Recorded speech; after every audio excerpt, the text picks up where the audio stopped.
કેમ છો બધા? નહીં નીકળી, ગરમી જેટલી લાગી છે, બહુ જ ગરમી છે બાપરે.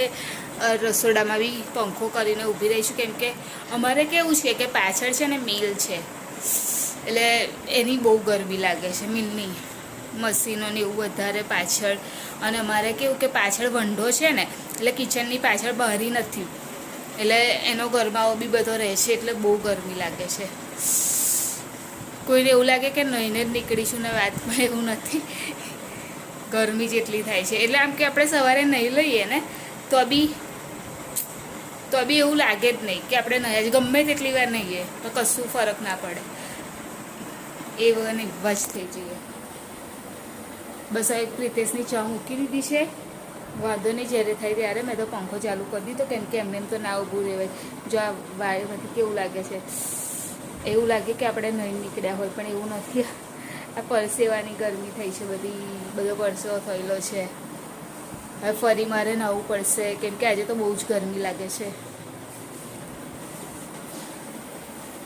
સવારે ઉઠીને તો કેરનું નહીં લીધું હતું, ટિફિન બનાવવાનું થયું એ પહેલાં જ, પણ જતા ટાઈમે એક વખત ફરી પલળી અને પછી નીકળીશ, કેમ કે ખબર જ નહીં, લાગતું જ નહીં કે નહીં છું કે નહીં, એટલે ફરી નવું જ પડશે. કેમ કે કિચનમાં તો કામ હોય જ, સવારમાં તો એવું હોય નહીં કે આપણે કામ ના હોય કશું. ટિફિનને એવું બનાવવાનું હોય એટલે એ તો કરવું જ પડે કામ. તમારે બધાને ત્યાં આગળ કેવી ગરમી છે? અને મારું નામ છે રિંકુ, અને હું છું નડિયાદથી. અને ભાવનાબેન પૂછતા હતા કાલે કે તમારા નણંદનું નામ શું એમ. મારા નણંદનું નામ ચેતનાબેન છે, અને એસી હોલમાં જ રહે છે.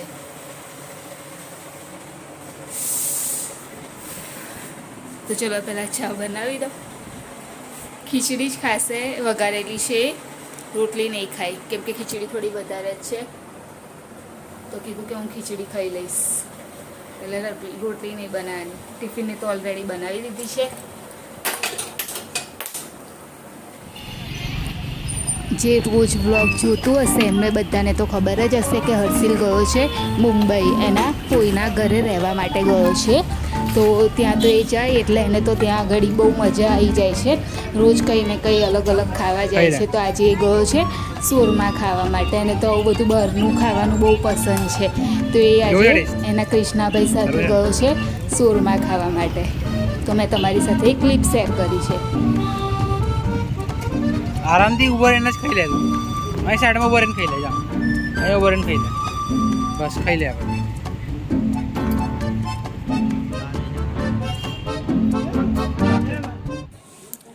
હવે અત્યારે ખૂટવાની છે ભાજી, વઘારવાની છે.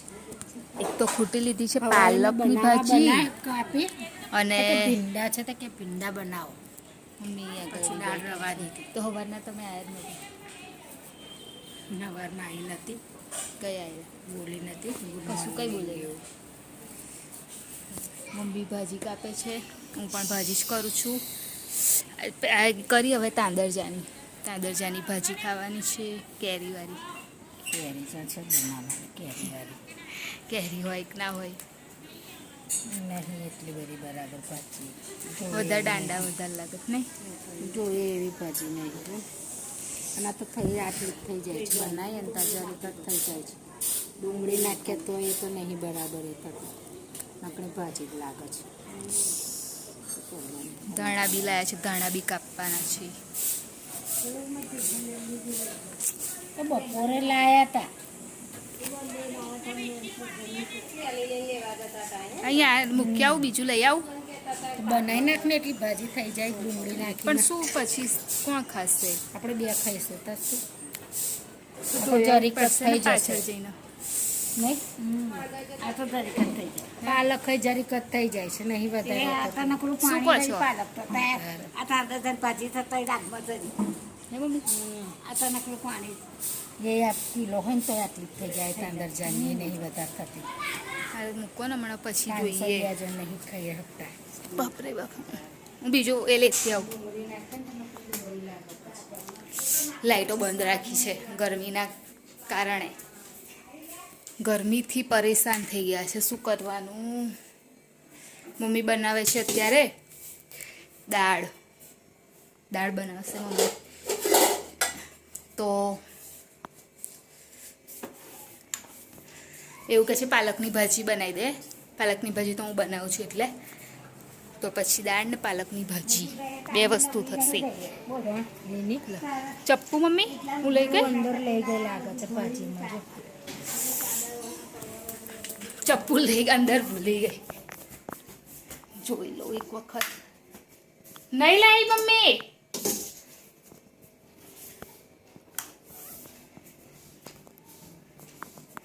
હું તો નહીં લઈ ગઈ. ફટાફટ કર નાખું, પૈસા વગાડ દો.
હવે જો પાલકની ભાજી વગાડી તો બિલકુલ પાણી જ નથી.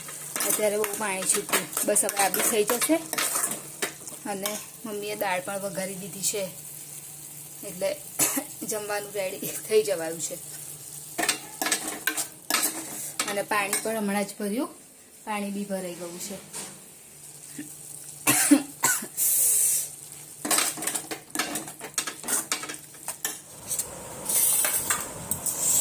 જમવાનો ટાઈમ થઈ ગયો છે. બનાવી છે પાલકની ભાજી, દાળ. તો આવી જાઓ જમવા માટે. પ્રિતેશ બી આવીને નહીં ધોઈને ફ્રેશ થઈ ગયા છે.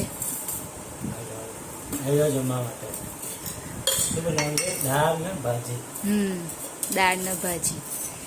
પ્રિતેશ એવું નથી કે સપોર્ટ નહીં કરતા, પણ એ ખાલી બોલતા નહીં. હે પ્રિતેશ, તમે બોલો એટલે લાગે કે સપોર્ટ કરે છે એવું. કઈ એવું કીધું? ડિનર કેવા? ડિનર રેડી છે, આવી જાઓ બધા. તો ચલો આવી જાઓ જમવા માટે. ડિનર પાલકની ભાજી, તુવેરની દાળ, ભાત નહીં, ખીચડી. આજે તો સ્માર્ટ બજાર ગયેલો. અને બપોરે ભીંડાનું શાક બનાવ્યું હતું મમ્મીએ.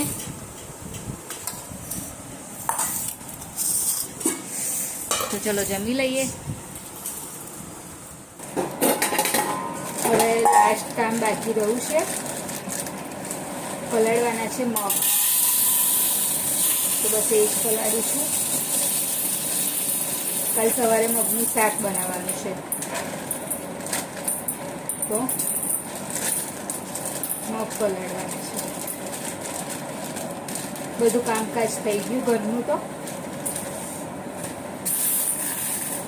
અને અત્યારે ધોવાનું હતું માથું, તો એ પણ મેં વોશ કરી દીધું.